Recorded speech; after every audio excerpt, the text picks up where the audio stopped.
Peti dan sejma Agra v Gornji Radgoni je bil med drugim tudi dan rejcev drobnice. Rejci drobnice se soočajo z veliko izzivi. Zvezo nam je predstavil predsednik Zveze društev gospod Roman Savšek.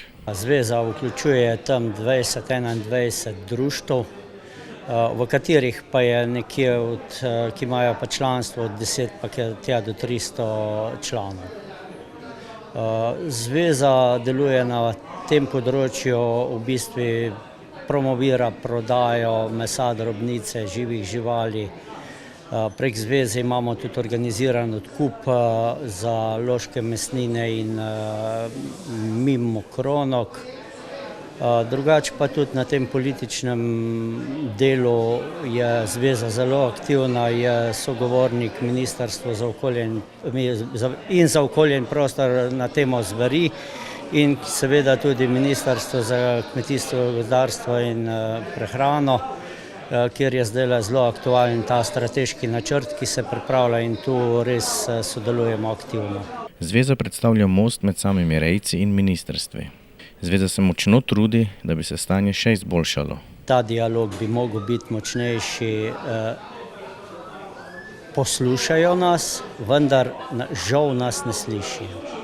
To je en velik problem. Mi smo se zdaj 2 leti aktivno ukvarjali s tem strateškim načrtom, z raznimi dokumenti, vendar pa v tem prvem predlogu dejansko ni bilo zajeto nič od tega, o čemer smo se v zadnjem obdobju resnično temeljito pogovarjali. Gospa Marjana Cviren, tajnica Zveze društev rejcev drobnice Slovenije. Jaz sem prepričana, da se je zadnjih 25-30 let položaj rejcev drobnice močno spremenil, pravzaprav se je izboljšal, ker 30 let nazaj približno in še malo več je reja drobnice bila skoraj neprepoznavna, je skoraj ni bilo. Ovc in koz je bilo zelo malo, okrog 30.000 vsega skupaj.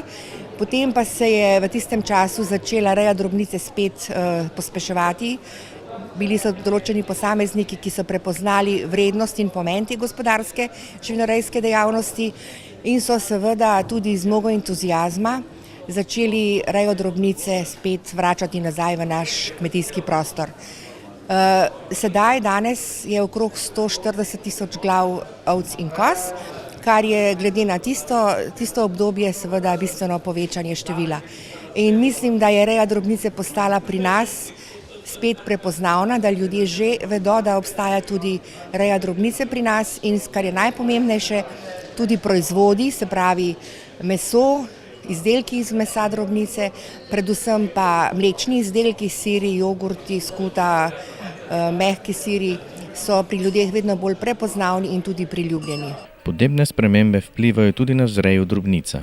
Če menimo, da so vsi ti naravni pojavi, vse te naravne katastrofe, ki nas v zadnjem času zadevajo, posledica podnebnih sprememb, je seveda tudi drobnica prizadeta pri teh spremembah. Jasno, velike suše pomenijo manjši prirast krme in seveda s tem tudi manjšo količino paše, kar drobnica tudi občuti. Je pa res, da je drobnica nekoliko manj občutljiva za recimo pomanjkanje paše, saj zaradi tega, ker v glavnem pri nas redimo naše slovenske avtohtone pasme.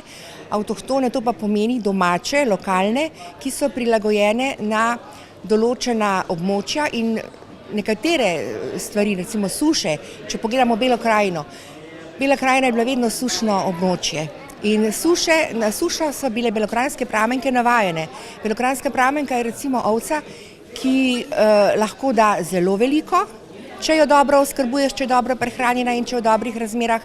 Če pa je sušno, če pa nima recimo nobene paše, skoraj nič paše, je pa tudi sposobna preživeti, kar je pomembno. Tako da jaz ocenjujem, da je podvrženost podnebnim spremembam pri drobnici nekoliko manj pomembna, prav zaradi tega, ker sem rekla, ker imamo domače avtohtone pasme, ker so tudi bolj ekstenzivne in so tudi bolj prilagojene, bolj trdožive, lažje preživijo. Rejci se soočajo s številnimi trenutnimi izzivi in tudi z izzivi, ki jih čakajo v prihodnje. Trenutno je najbolj pomembna priprava na novo programsko obdobje skupne kmetijske politike 2023 do 2027. Ta je bila do 15. avgusta, čeprav spomnim se, v razpravi. Dali smo tudi mi rejci drobnice veliko pripomb. bomo pa videli, koliko teh pripomb bodo odgovorni upoštevali. Mi upamo, da jih bodo, ampak upanje ni prav veliko. No. Seveda, prav danes na sejmu imamo tudi v programu predstavitev ukrepov skupne kmetijske politike za prihodnje programsko obdobje, ki so pomembni za rejce drobnice, in bomo videli, kaj se nam obeta. Seveda, mnogo stvari je treba stališča reje drobnice spremeniti in popraviti. Rejci drobnice se zadnje leta soočajo s še enim problemom, to so zveri. Več o tem nam je povedal gospod Aleš Vajs. Mi kot zveza se z problematiko zvermi že ukvarjamo od 95. leta, ker v bistvu tvorno smo poskušali sodelovati na vseh srečanjih, sestankih, vseh združenjih, brez kakršnega koli uspeha, vedno smo bili preslišani. Zaradi tega smo se pač odločili, da iz vseh aktivnosti uradnih izstopimo, ker v bistvu so samo s tem legitimnost dobila vsa ta združenja, kot da so imeli našo prisotnost, upoštevali niso pa nikoli nič. Glede staleža vidimo, od leta 2008 stalež je padel iz približno 170–180 tisoč, glav na 120–125 tisoč. Ko smo se začeli ukvarjati s problematiko zveri, ko so se napadi začeli pojavljati, smo imeli 400 medvedov pa prehodne trope volkov. Zdaj vemo, imamo približno 1500 medvedov, volkov, čez 100 šakali so se pojavljali, začetku sploh ni avtohtona vrsta. In to pomeni v bistvu, če ne bo ukrepov, praktično konec pašne živinoreje.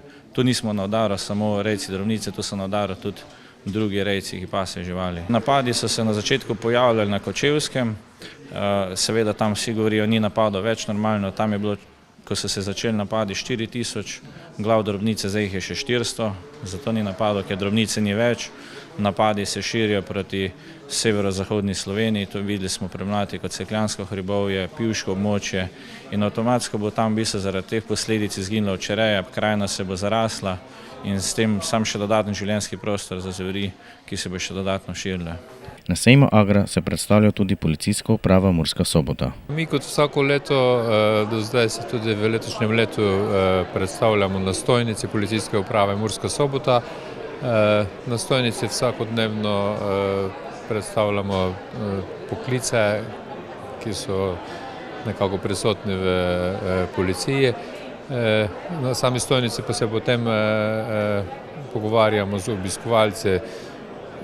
Zanima jih mogoče zaposlitev v policiji, dajemo njim informacije, potem pa imamo tudi v obliki preventivne aktivnosti učala za simulacijo vinjenosti, upravljamo tudi preizkuse z alkotestom, če se mora biti kakšen obiskovalec kaj popije, pa se preveri, če mu alkotest že kaj pokaže. Kaj je v bistvu tudi najmlajšim obiskovalcem najbolj zanimivo na vašem štandu? Ja, najmlajšim obiskovalcem so najbolj zanimivi bomboni, pa motor iz prometne policijske postaje. Na motoru se z veseljem pofotografirajo in to njim tudi potem nekako omogočimo.